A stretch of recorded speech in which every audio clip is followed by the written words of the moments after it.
All right, come spend a day eating with me in Madrid, Spain. So this was the day after we finished walking our Camino de Santiago, which was around 130 kilometers in total over 6 days.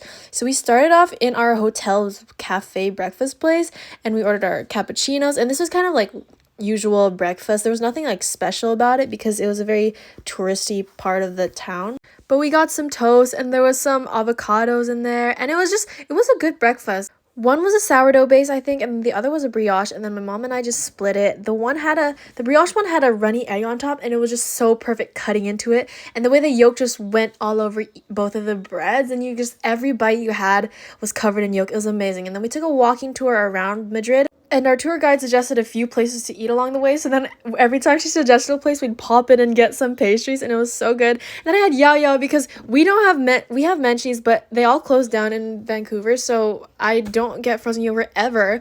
And then we went to the other place that our tour guide recommended, and it was a whole food market, and there was so many things to look at. Like, I was being overwhelmed by flavors and scents and colors and so many new things, but we just got toast with octopus, I think.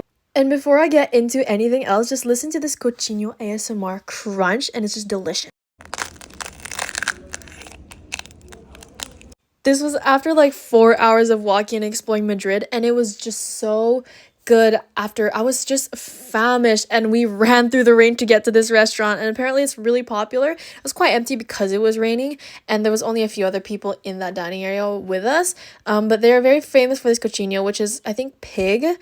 I don't even know if I'm pronouncing that correctly, but we also got some of their famous cheesecake, and then I dipped it in the jam they provided, and it was so rich and creamy, and it was such a good way to end off after that meat. And then they gave us some liquor shots to end the night, and we walked home